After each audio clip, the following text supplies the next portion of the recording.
You're absolutely right.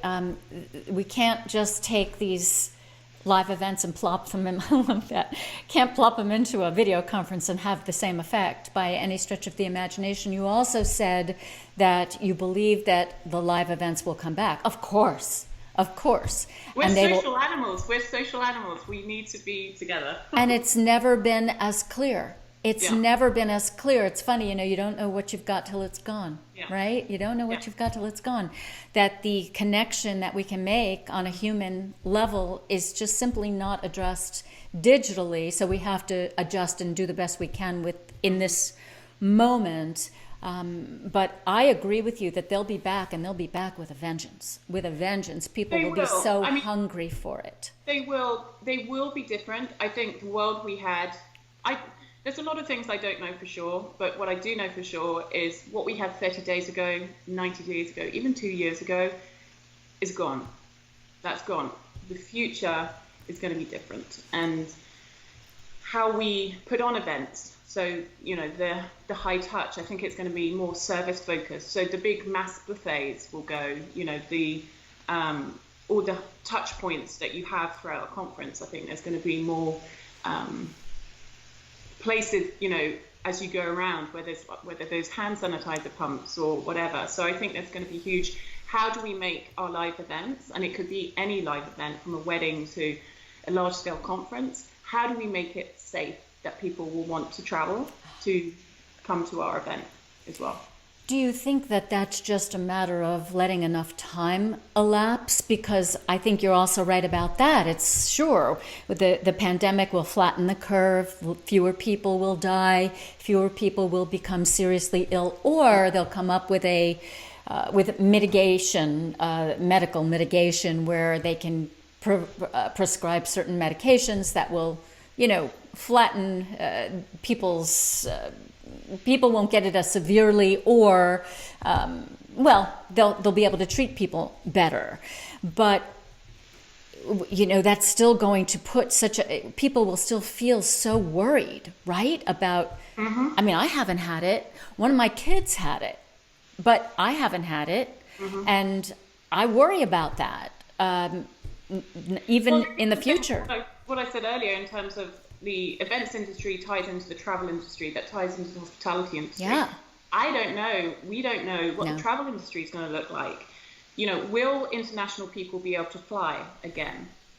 I'm guessing yes, but what restrictions are going to be in place? What restrictions will the government put in place to say, this conference, you can only have so many bedrooms or so many people attending? I think as we look to the future and look to putting it back on the live events, I think the element of the digital will be huge. You can't do a live event without the digital. So the people can virtually join. Gotcha. I think stage sets are going to take on a whole new level because, as you're in a large conference, or I heard the other day that even down the red carpet, people will be wearing the VR headsets. So you could actually attend the red carpet, but via a VR digital. And it's the same with stage sets. They're going to do a lot more pano and showing the stage. So I think a lot more investment will be put into that, as well as the software to provide all the virtual. So the VR technology, you said pano. You also said, you talked about the glasses, the VR, Yeah. On the red carpet. That sounds interesting. And of course, people being able to join digitally if they can't come. So there's an impact. So let's finish up. We have time for one last question, and that is, if I'm a company and I'm planning events for my staff or for my customers or for both, let's say both, what are one or two things that I need to be thinking about? You've already given me a good number of things, but what are the top one or two that I should be thinking about in planning for this impossible future? Mm-hmm. I would say the virtual world, the digital, is going to be huge.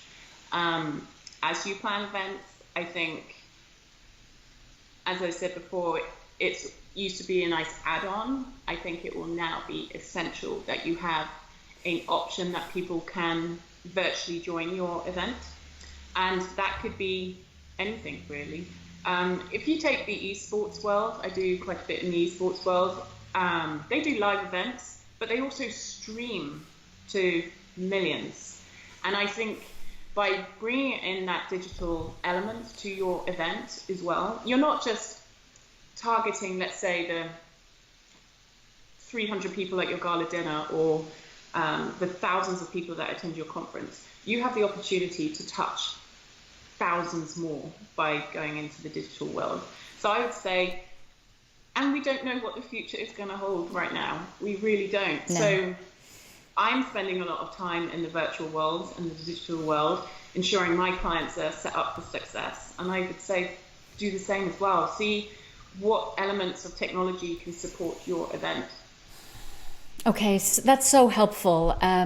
So look at technology, know that things are going to be different, know that it's impossible to predict what's going to happen, and anybody who tells you they can predict doesn't know what the hell they're talking about, right? Okay, yeah. I agree. Actually, just another piece of technology that I'm just hearing about. Yeah.